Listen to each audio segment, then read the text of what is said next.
Good afternoon, everyone. My name is Anya, and on behalf of Carahsoft, I would like to welcome you to our H2O.ai webinar, Return on Intelligence, How Government Agencies Are Unlocking Value with GenAI. With that, I'd like to turn it over to our speakers of the day, Jeff, Dave, and Shane. The floor is yours. Well, thanks everybody. It's great to have you here today. I'm expecting we're going to have a pretty good conversation.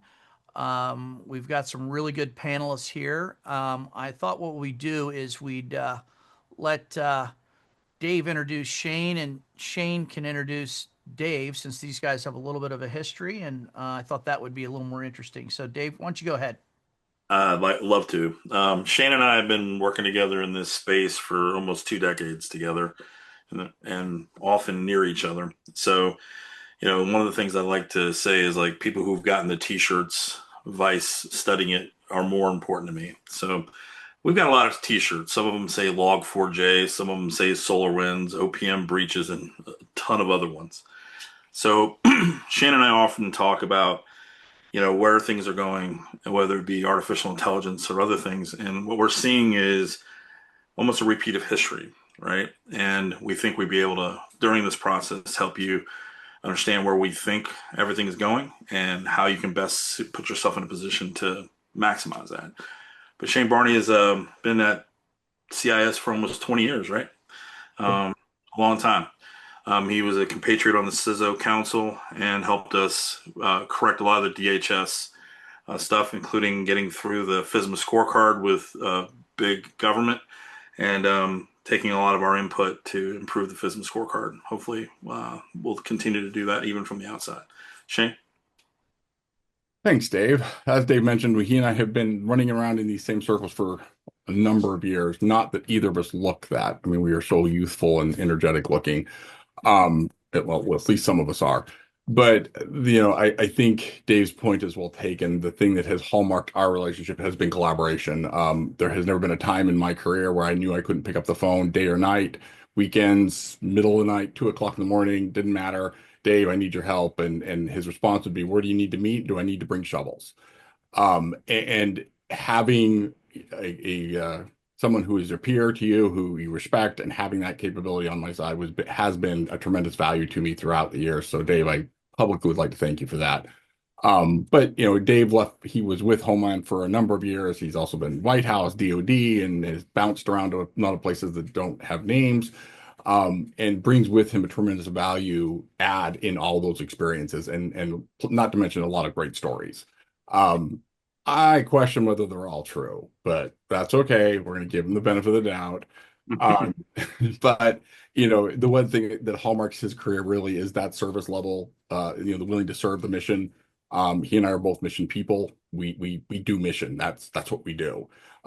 It's not about a paycheck. It's not about the glory. It's about that mission. And that is what this is about. I see AI and the value add that it has to the mission is tremendous. But at the same time, there's a balance to that of the risks that are associated with it. So I'm hoping today we can address a bunch of this stuff.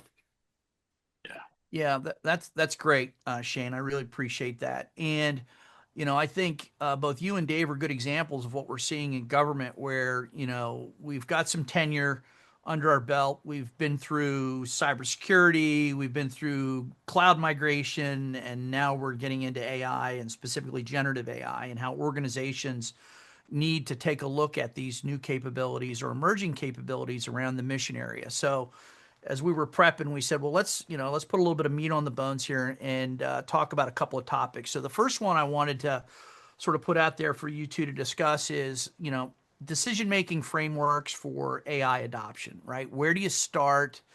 What are some of the criteria and the areas that you might want to look at? How do you deal with perceived risk, right, within the organization, and help you balance that as you begin sort of this crawl, walk, and run approach to considering and adopting generative AI. James, why don't you start one? Yeah. I get this one. Thanks. So, frameworks are just that. They're frameworks. Their intention, the running joke was always, I've never met a framework that I couldn't ignore. But there are a number of good ones out there that do help you at least frame the questions correctly. when you're dealing with new technologies, a lot of times you don't even know what's the right question to ask. Where is it? Where do I start? What do I need in place? What am I missing? Where are my gaps? This was very similar to when USCIS, when I was with CISO with them, when we jumped into the cloud, we had a lot of questions. There were a lot of unknowns that we didn't have. And there wasn't really any good frameworks at that time. USCIS started very, very early on in its cloud journey. I think we're fortunate right now that there are these frameworks out there. NIST has one, ISO has one. There's a couple of public interest frameworks running around that are actually pretty decent. I think what really is important about that is that one, you understand the limitations of a framework. Framework doesn't address risk. It addresses key areas of focus and areas that you need to ensure that you have coverage. Fine. But the risk question is something that needs to be dealt with separately. And then dealing with the risk side of generative AI in particular is rather difficult right now. It's a new technology and we are just learning what those risks look like. When you're jumping into these, I think the approach of, crawling before you walk, before you run is going to be critical, because what you don't want to do is overdo it, overexpand, overuse, and overexpose. Yeah. Things I'd probably add to it is, like we talked about before, like really having a mission first, like assessment, right? Anything where you see highly repetitive things that have high volume and where you can apply AI to this at, low entry point, high reward, those are the ones that you really want to go. And you probably also want some data that has high fidelity, right? High um, accuracy, right? So that you can get the most benefit out of it. I think what people start to figure out is policy readiness, to make sure you're not in conflict with some existing policy, because many of our policies are ancient and you need to get some assessments to that. And the data readiness, right? I think with Homeland and others, I think we went from a data inventory to truly starting to understand the data provenance of all of our data. I think where everybody's in a different level with that on different mission pieces. But what's the operational maturity, right? Can AI handle this? And likely the answer is yes. But then how do you measure success, right? So the things that we really look at on the federal side for me was like the FISMA scorecard. And please know it's the best form you have until you consider it's the worst form you have until you consider all the other alternatives. We need something to measure. We're going to need the same kind of measurement in AI. Like, we know we're going to have to do accuracy, robustness, lack of drift, lack of bias, and of course explainability. Four of those are math, one sort of art. But we're going to have to get good at measuring success. And one of the things that we often have a conversation with, I've been working with Congressman Issa and some others that are trying to do FITARA 2.0, and accuracy is very valid for many use cases like DoD and what they do. But FEMA may find that they value lack of bias because of giving out resources. So you have to know the use case before you even apply measurement. So these are the kinds of considerations when you first come out. So my suggestion is high volume, high reward, low risk, good data. If you can find one of those, I think it's a good combination. Dave, you bring up an interesting point, especially on the data front, but just in general, some of the things you were mentioning touch on workforce and workforce changes that are going to have to be dealt with and handled. Um, you know, Whenever there's a new technology in the game, it's one thing to want to embrace the technology and try to understand it. It's another thing altogether to try to manage it and operationalize it. And having the right smarts in place to do that. That was always the running sort of battle that you would always, especially in cybersecurity in general, which is always right on the tip of the technological front, where the adversary is using the most advanced technologies to come at you. You have to keep up with that. Well, generative AI comes along, and now we have a new technology that we want to leverage, and really interesting, and it does. It has such great potential in a number of really interesting use cases that at the same time you want to make sure that as you go forward with this, that you can answer those questions about accuracy, about data drift, about insert whatever the extra risks are and matrices that we need. Without those expertise on staff, it's going to be a challenge. Yeah, and government seems to be going, at least trying to address it. They're putting some stuff out. You can agree or disagree with it, but we have an AI action plan. And I suggest everybody read it. There's 28 pages of it. They just put it out last week. And I think it's going to be followed up with less policy and more action. Like, are we going to do a FATAR 2.0? Are we going to have an AI scorecard? I think those answers are yes. The question is when.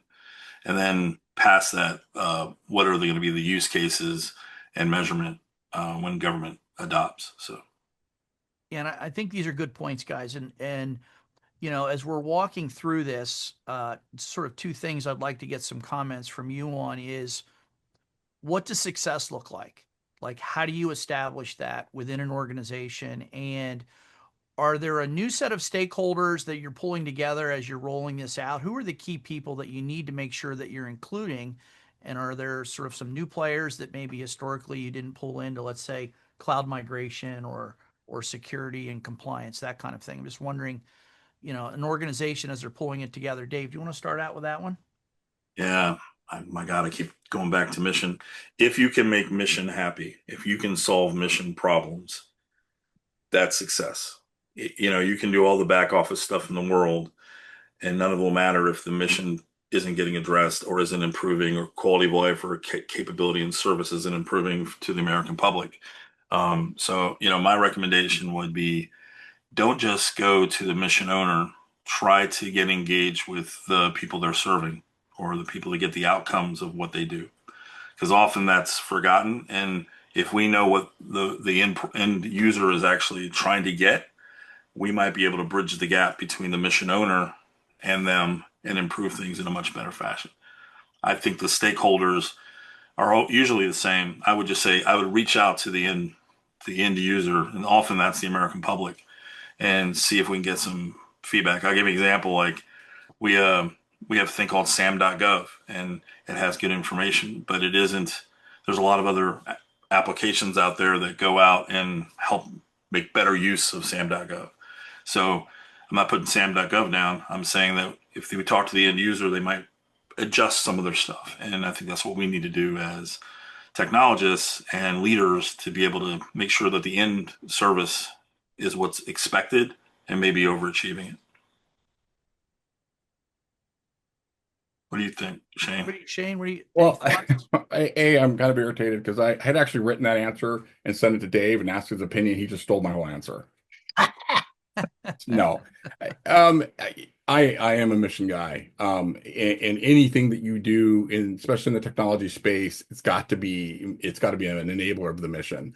It definitively cannot block, stop, or alter it to the point where you're diminishing your ability to achieve objectives. And generative AI, like I said, has unbelievable potential as a force multiplier. And it really truly does, and it spans across a number of fields, and some things are very obvious and easy for us to see, and I think there'll be other things that'll come along that'll rise out of the technologies as it advances. But in order for this to be a successful partnership, it's got to be married up with the business side of the house.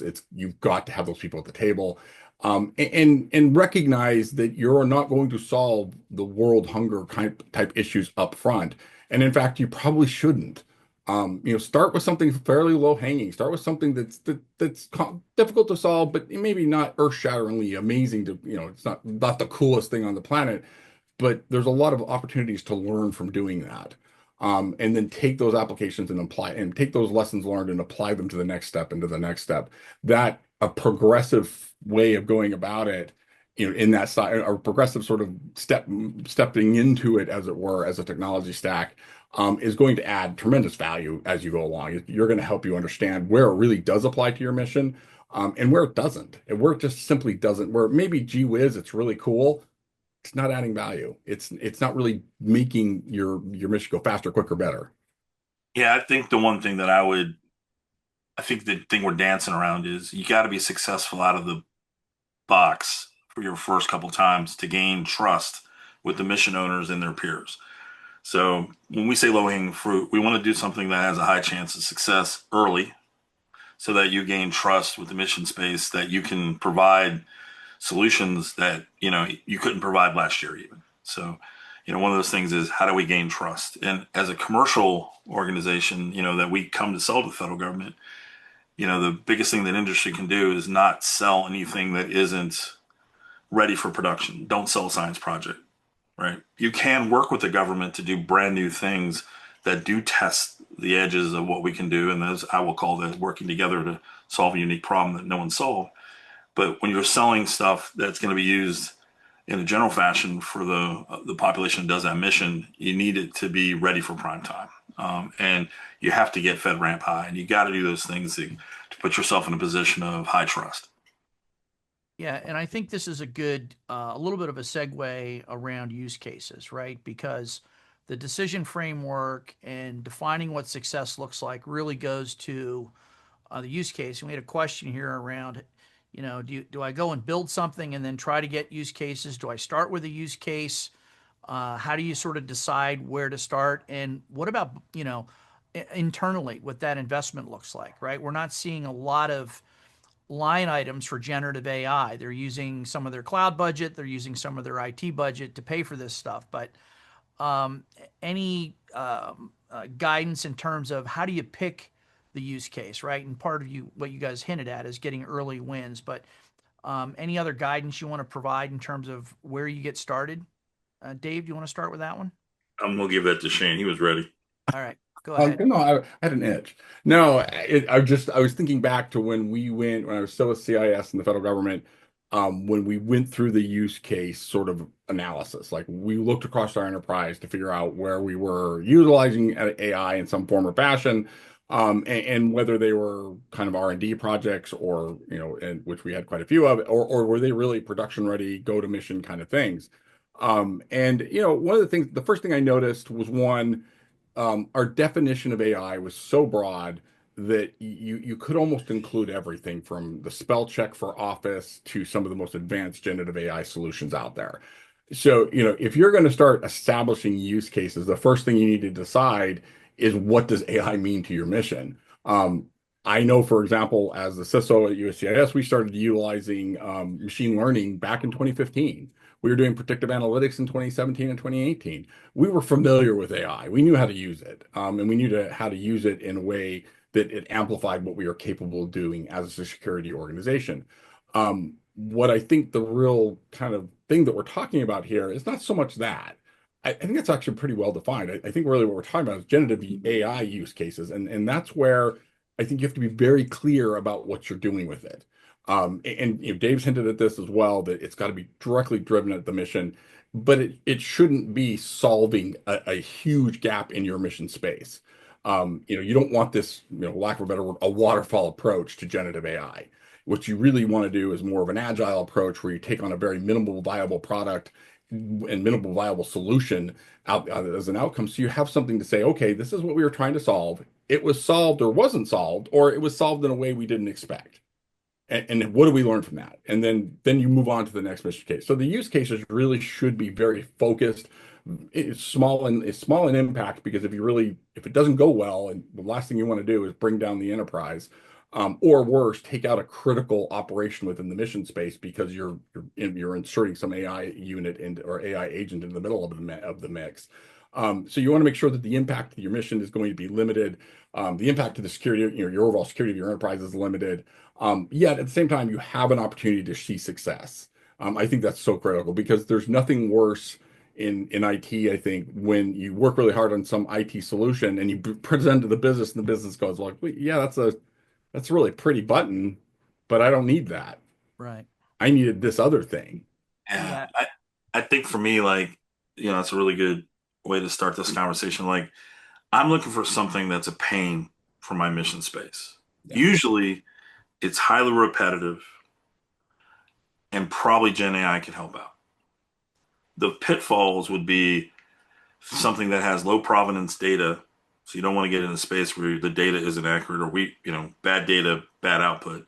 So you really got to make sure you understand what the data is. But most of the stuff that I've run into that's highly repetitive has halfway decent high provenance data, and you can do it. And when you looked at, like, in a space of like decision support or any other thing that's highly repetitive, do not start with trying to automate the current way of doing things.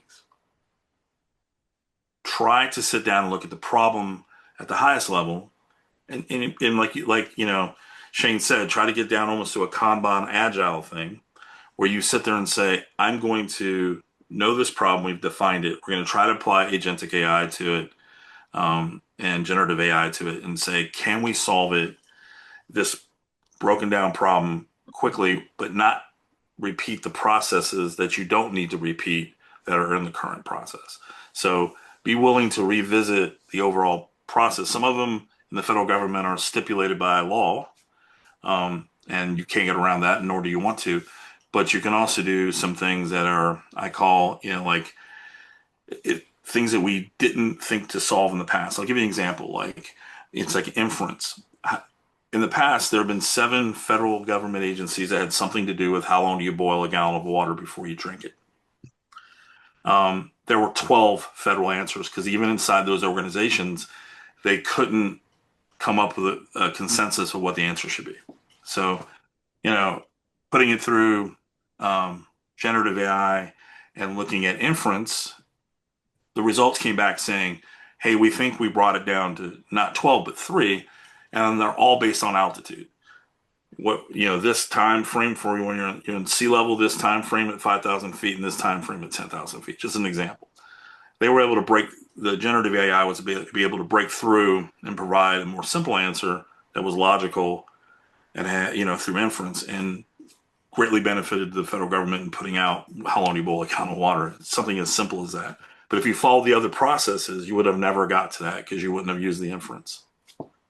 Yeah, so I think this concept of getting clarity across organizations and policies, we see, sort of initial efforts with chatbots, for example, right? They're just trying to simplify policy and decisions for people where there's lots of information all over the organization. It's hard to go and find it and to synthesize that around your specific question. And so this is an area where we're starting to see agencies begin to apply sort of, I'll call this sort of this phase 1 generative AI approach, right? How do we allow our organization to interact with, I'll call it our intellectual property, but our policy, our guidance, and the basic framework of how we run.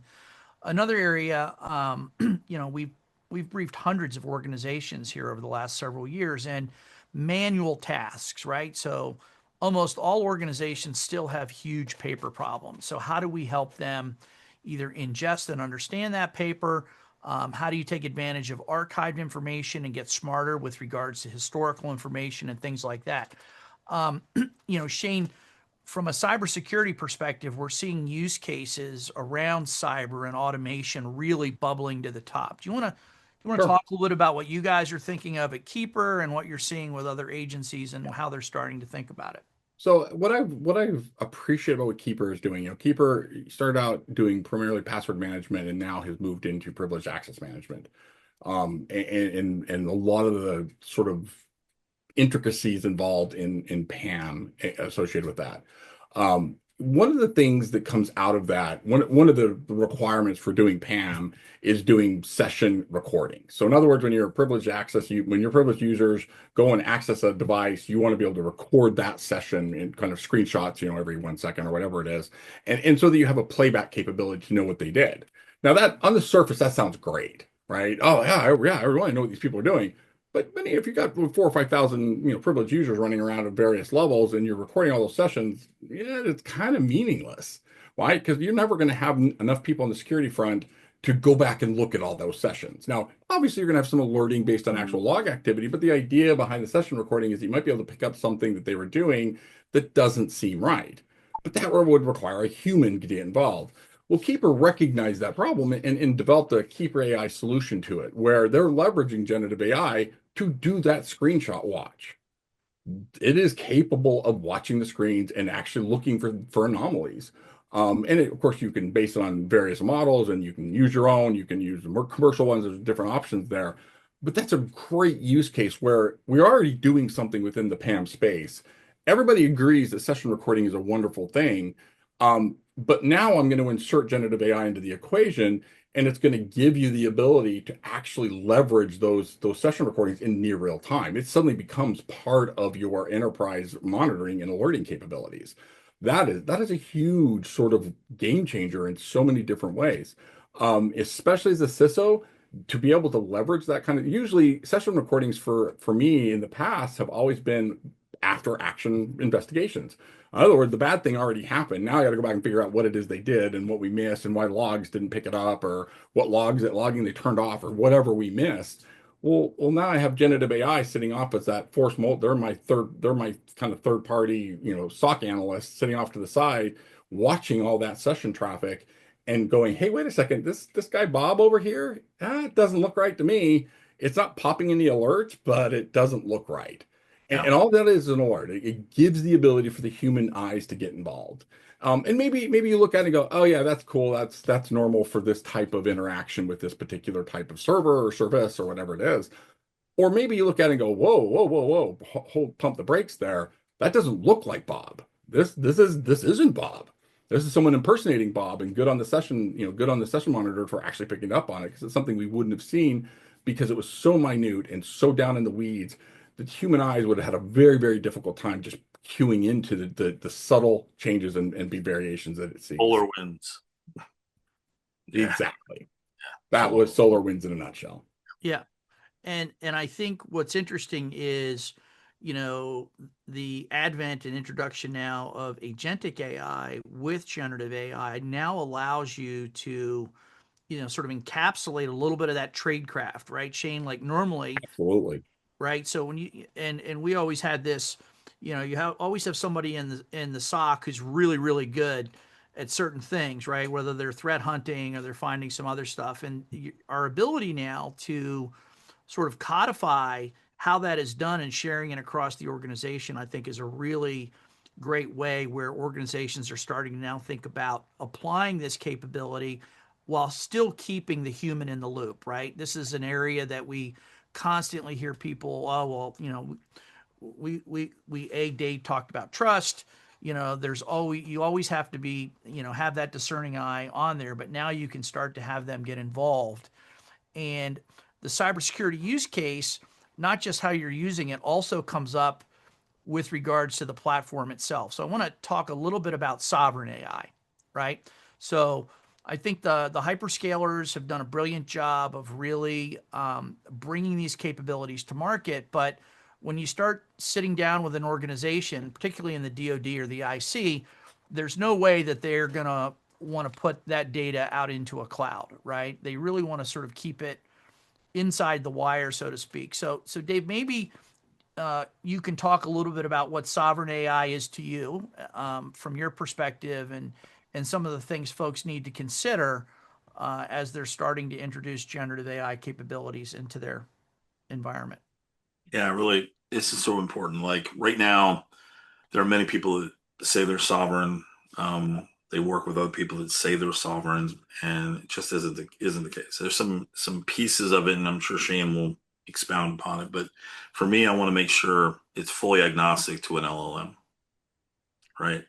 Like there are LLMs that do some things better than others, and you have to be able to pivot and move as those things adapt.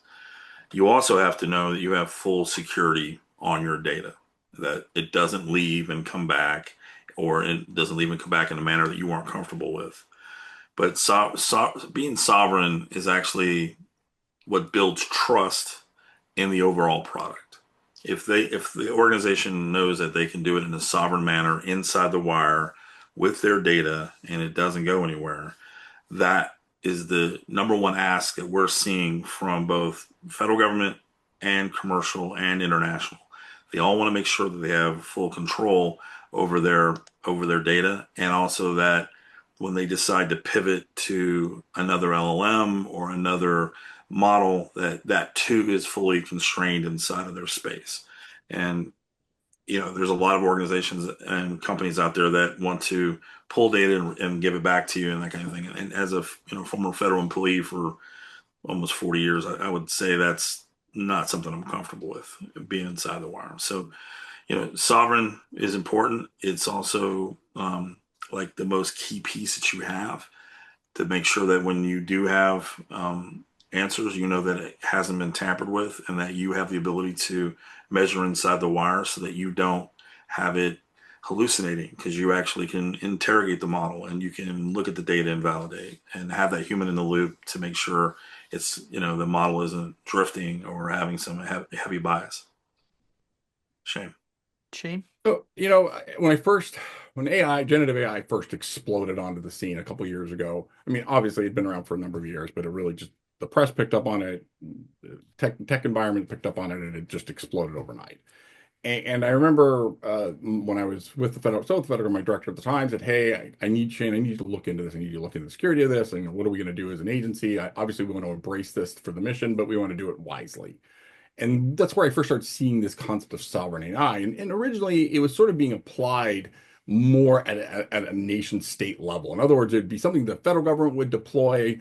Obviously, they have a vested interest from a national security perspective to kind of, you know, block and tackle the various models and data and interconnections that could happen both, domestically and internationally. And I love the concept, but I thought, you know what though, sovereign AI is yes, it is on a nation level. It truly is. There is a vested interest for the federal government to step in and help control that, for various interests or for various national security reasons. But at the same time, organizationally, as Dave points out, you need to have a framework like a sovereign AI concept in place to ensure that you or your organization is accessing the correct models, is leveraging the right kind of data, you are monitoring all these key risks that we have not yet identified in their entirety. And that as new things arise, you have the ability to respond and ensure and go back in time and realize when things happened and went off the rails. Generative AI is very complex. It's what's unique about it that makes it so unique from a cybersecurity perspective is that it is a user, it's infrastructure, and it's a system all at once. And, Yeah. and so you get all these risks, and the risks themselves become multidimensional because of it. And you've got taking a sovereign approach to your organization, and what I mean by that, what Dave was talking about was ensuring that you have the right controls, the right protections, and the ability to understand what your organization is doing with AI. Shadow AI is a real thing, and it is a tremendous threat to organizations. When we first started looking at it, we were not happy with what the results that we got back.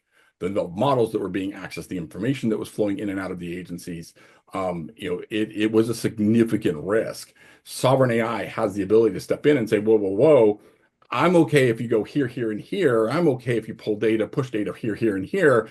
I'm not okay with this. And the other problem side to that is that in order for you to properly secure AI, you're going to need to leverage AI. And in doing so, you're going to have to leverage AI to make decisions about what a data stream is doing. You simply aren't going to be able to watch it all. And sometimes as new models arise or new LLMs come online or new capabilities that are associated with these tools come available, and you're not aware of them, the old sort of block the URL whack-a-mole solutioning is not going to work. You Yep. need something that's doing this in real time and data streaming it so that it's picking up on those subtle clues. So it goes, hey, wait a second, I think this is generative AI. This is not something that's approved, and we're a little worried about it. I need to get some humans here to start doing eyes on. Yeah, and so the human in the middle and the human on the loop, not just in the loop. I think you need to have the ability to interrogate your models, right? You probably need some third party assessment of your important models for sure to make sure that they're not drifting or having bias or inaccurate and not robust. And the biggest thing that I think H2O does exceptionally well at, and one of the reasons I chose to go to this company was they got their start in banking and healthcare, where when you recommend a surgery or deny a loan, you better be able to explain why.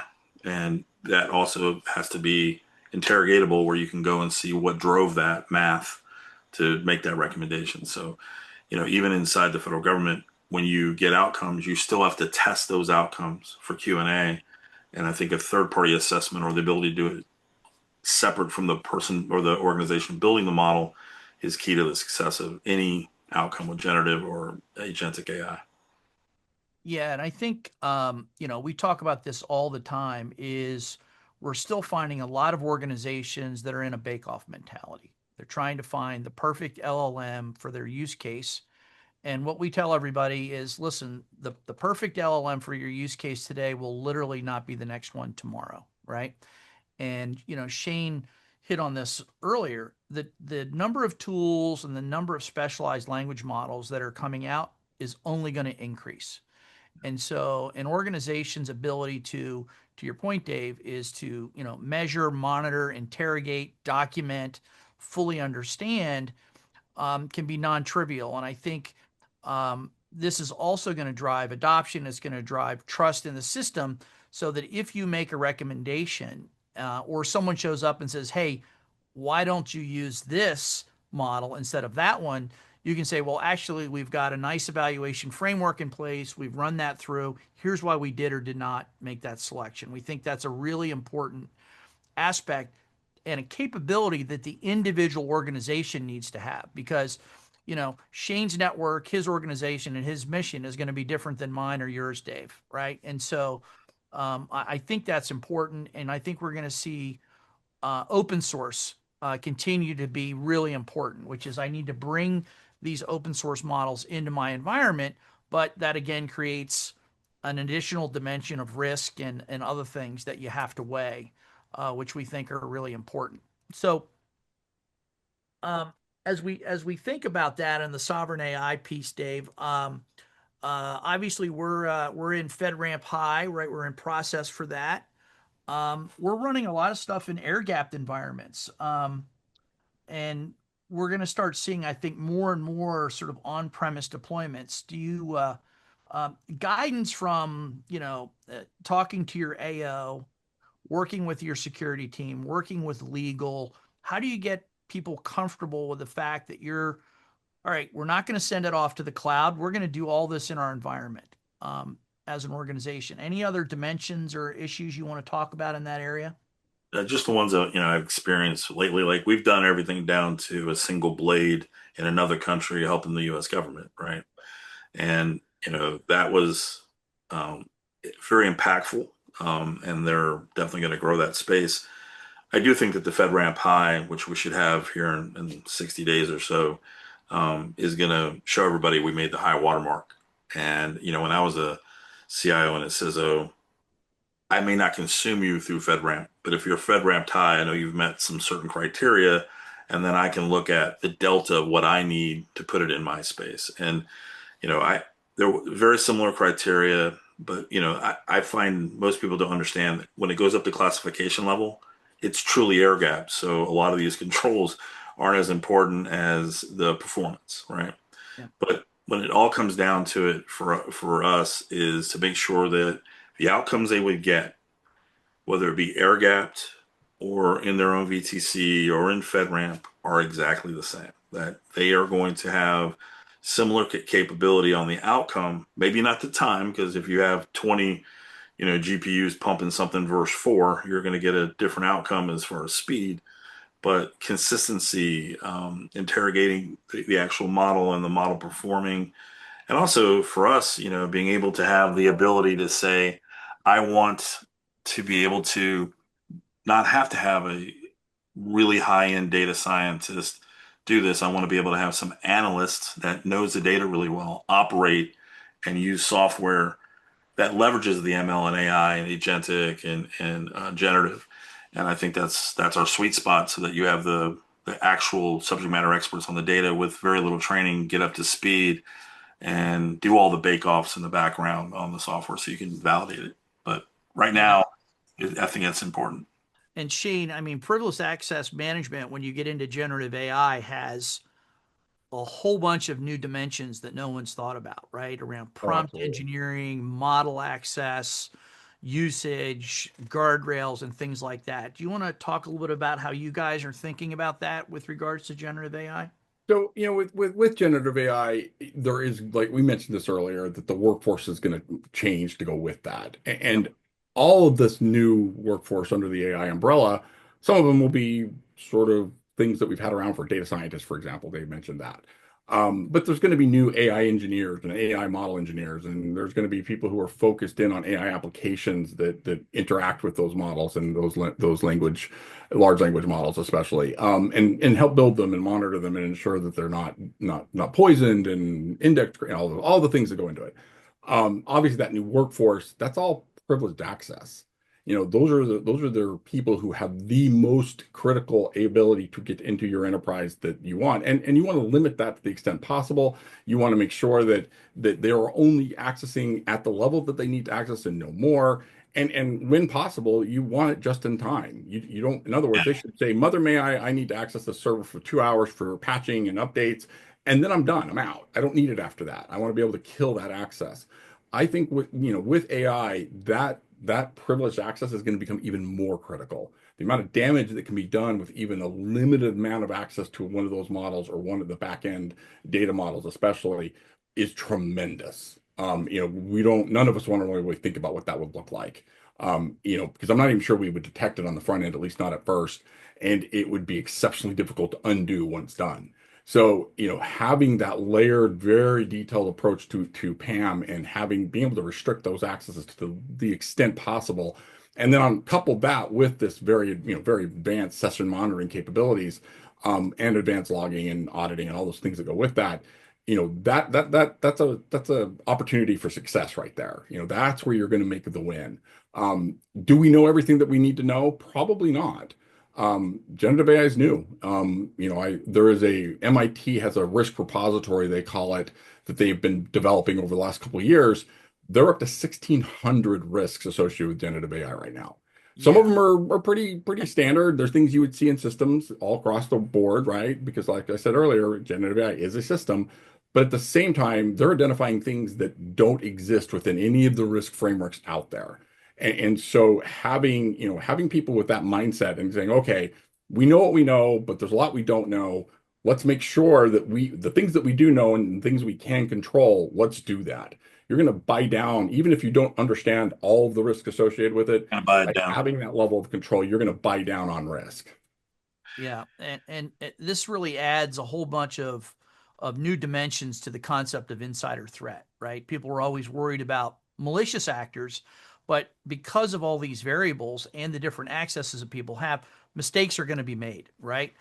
And so, and that's kind of a good segue into around upskilling, right? People will continue to do what they've always done unless they understand they've got to do things a little bit differently, right? And as they start interacting with generative AI sessions, we want to be able to help train them and make them aware of some of these areas. Dave, are there other areas with regards to training and what people should be doing so they can get a little bit better at this? Do they need to be an expert at prompt engineering, or do they need to sort of have an idea in terms of how they're setting things up and where their data is actually going and what's happening with it? Well, I think the thing to consider is where I think it's going to go pretty quickly, and that's where the commercial sector is going, right? The private sector is saying, "Oh, we're going to see if we can use agentic AI to maximize the workforce," right? And it's coming. Like some big companies already saying, "You have to show me why agentic can't do the job that you're asking me for a full-time employee for." I'm not saying that's coming quickly to every company. I'm not saying it's coming to the federal government quickly. I'm saying that it's coming, right? And I think getting up to speed on generative AI, even in your own personal life, getting educated on the skill sets for prompting, and there's plenty of stuff you can go get, but this isn't Google anymore, right? Yeah. This is also referencing stuffing, having your own repository that can be leveraged every time. You need to start upscaling, and upskilling for your workforce. And you know, there is a value even with the older folks that are leaving, knowing the real core problem and what the struggle has been, and marrying that with the youth that is coming in that has that technology in their back, and then everyone in between. You have to have an ability. You can't just roll out Chat GPT and Copilot or H2O and everything else without a legitimate multi-hour conversation about what this is and what you can leverage it for. So for me, I think that a lot of things are coming. I think people who get smart on this stuff quicker, and even in their own personal life, Yeah.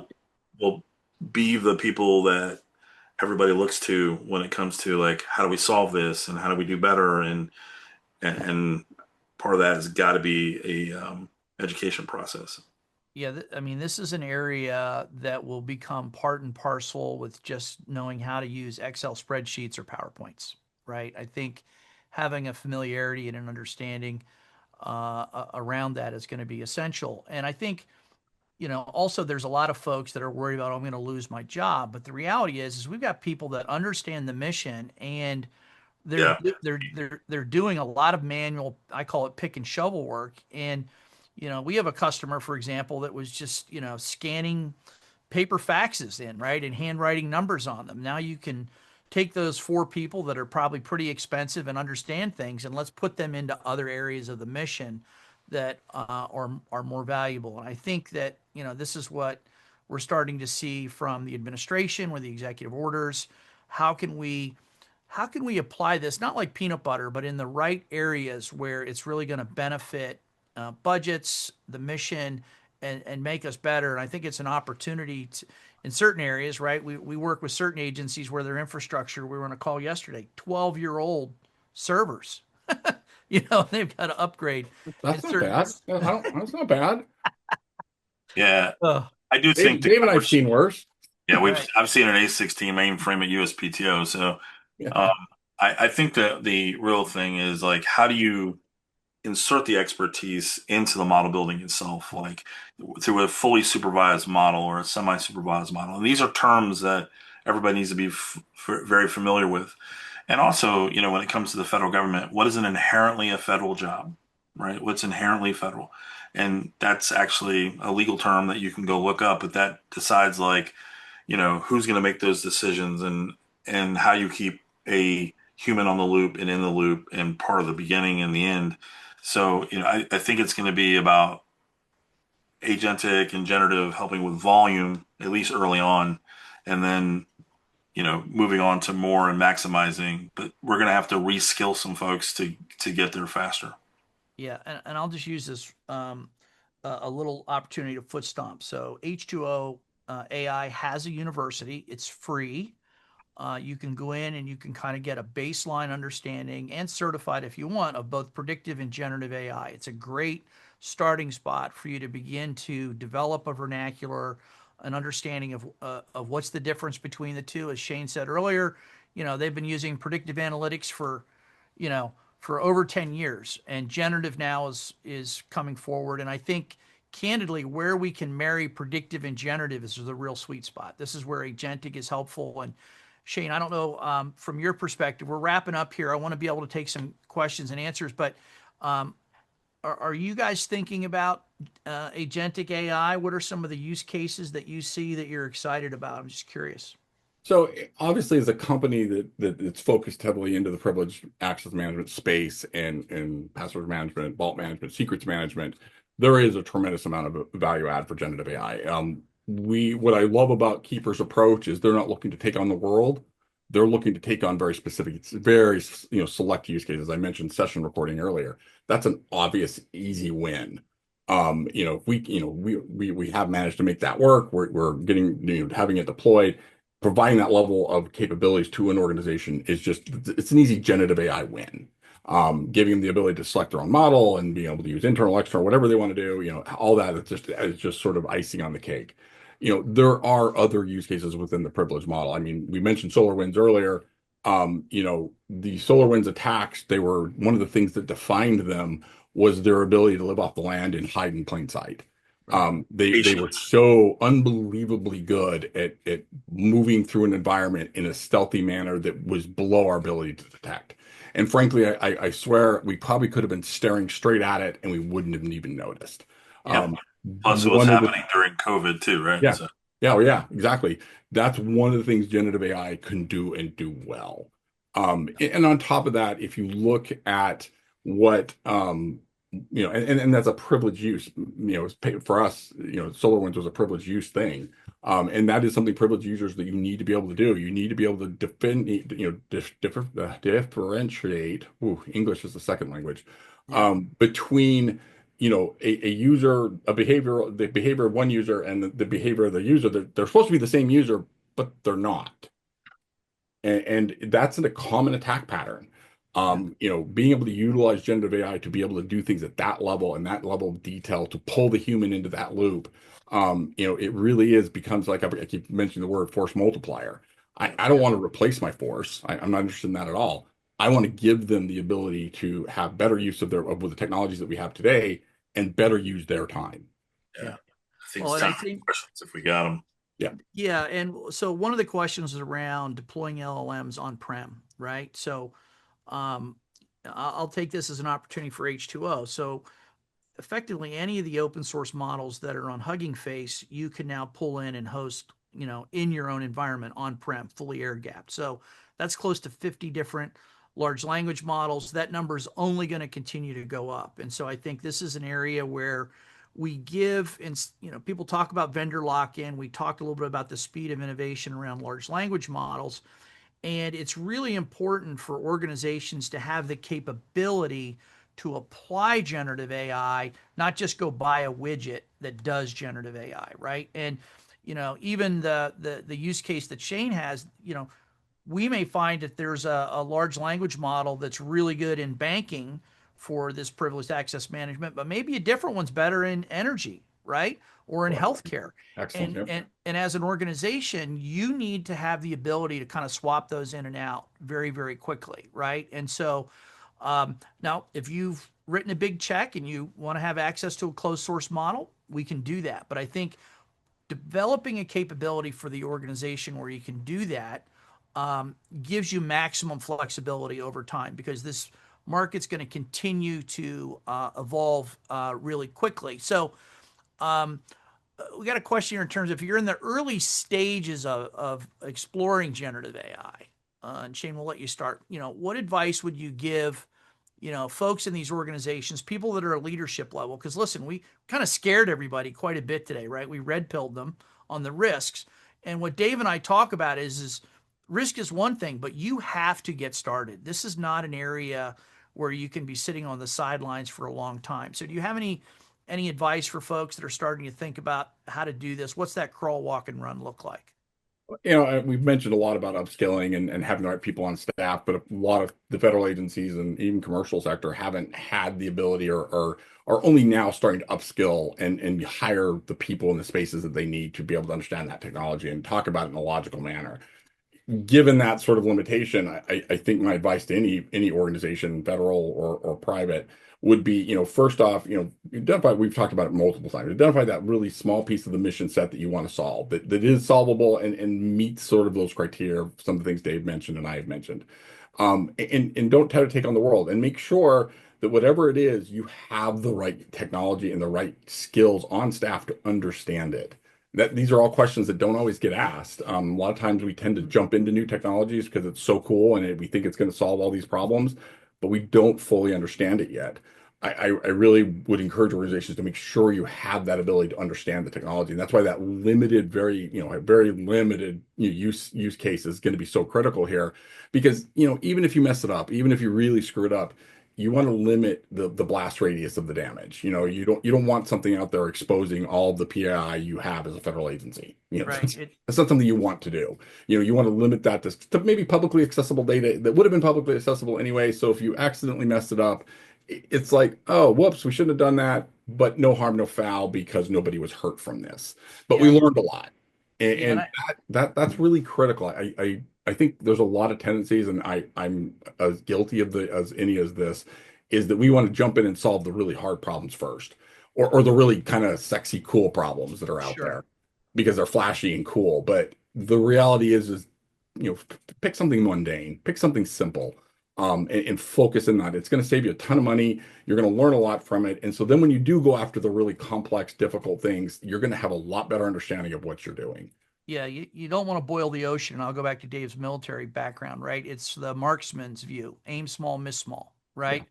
And I think the other area that we've found is if you can work in areas where you've got ground truth that you can validate the answer against, it really Yep. helps put people at ease. Hey, I know what the answer is. We've gone through it, and guess what? We've gotten something out of here that's really, really close, certainly acceptable, as opposed to we have no idea, and you are constantly trying to validate the response and the answer. Dave, from your perspective, I mean, you ran huge organizations inside of government. I mean, how do you help those organizations get started? Well, it sounds stupid, but it's just get started. I mean, pick something, go, fail fast, fail cheap, go again, and get some traction. And once you get traction, you're off to the races, and you'll do things. And at the same time, both industry and the government are trying to do the three big things that you can't do. They're trying to remove policy and legal things that are in your way. That's part of the action plan. The second part was, hey, we're going to make sure that the infrastructure can support it. I mean, like 3 Mile Island is opening up again, the nuclear site, nuclear power plant, to support Microsoft because we need more GPUs in use. Yeah. And the last thing, and the reason we're all wanting to get started and do things and be successful, or fail cheap and fail fast and then be successful, is we don't want to lose our dominance in AI, right? There are other there are other large nation states that definitely want to beat us on this, and I think it's important that we all come together and get started, learn some lessons, apply those lessons learned, very much like the physical scorecard, to be honest with you, and just get going and share your struggles so that other people don't do the same thing. Yeah. Shane, any other final comments? Yeah, the only last thing I Wrap would up. offer up is, a lot of what we're seeing with generative AI, just at an accelerated pace, is a lot what we saw with cloud adoption. As I indicated, when I was with government, USCIS jumped into the cloud in like 2009. We were really early on in it. And one of the things that I loved, and at the time our CIO was Mark Schwartz, who is now with AWS. But one of the things I loved about what Mark brought to the table was something that you just indicated about the agile approach, where you fell early, fell often, but fell forward. And recognizing the mistakes are going to be made, as long as you're doing it in an iterated process, and you recognize the value of failure. Yeah. Oftentimes in any organization, failure is, nobody wants to fail. I don't want to fail. Yeah. Dave doesn't want to fail. Neither of us are failure or are driven by that very much. But the reality is you learn more from your failures than you do from your successes. That's why, having very concrete, very simple use cases that you can learn from and then fail forward with is going just to enable your further success in the mission space. And it also buys time for you to find out what skills you are missing, and to provide solid training programs for the people you have on today, recognizing you're probably going to have to make staffing changes going forward, to adapt to the new technology stack. So, all these factors have to be taken into consideration. And then final thing, and then as a CISO, Dave will sure chime in on this one too, get your security right. Yeah. Just make sure you have identity completely ironed out, that you have good visibility and audit, and full control of your assets, a full understanding of your enterprise. Generative AI is a wonderful tool and has all kinds of capabilities, but it will take your lunch money if you're not ready. So it always takes a CISO to say, here's your risk. But both of us, I know Shane is too, this is really exciting time. If you start running and you get going, you can do so much for the world, for the nation, for your company, for the federal government. I'm excited about AI being put more and more into the federal space, because I think it's going to serve the American public faster, more accurately, everything else. And they're all the things that we talked about that you have to worry about. But this is really exciting. This is probably the biggest thing that's happened in my last 20 years. This is the reason I left federal government, to go get smart on AI and try to come back and help the federal government. So, just be positive. This is awesome. There are things you have to consider, but I'd walk away with just get started. Yeah. Perfect Couldn't way agree to more. wrap up today, guys. Perfect way to wrap up. Yeah, thank you guys. And thank you to everyone for being with us this afternoon. I hope this webinar was helpful for you and your organization.